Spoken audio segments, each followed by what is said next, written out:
John, grabe tong bago nating dating. Kung quality lang hanap nyo at mukhang Garfield, kayo na po humusga. Tignan nyo po yung balahibo niya, parang Shih Tzu. Mukha po siyang import pero ang totoong breed niya po ay Exo Persian quality.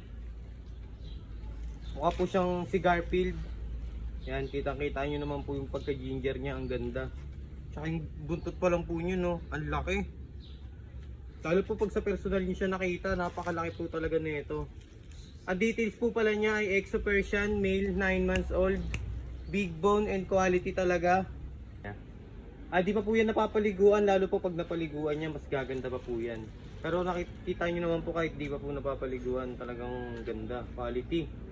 Dahil po sa panahon kasi medyo maulan po ngayon, baka magkasipon po. May vaccine na rin po siya, anti-rabies and deworm. Napaka-healthy naman yan, kita nyo.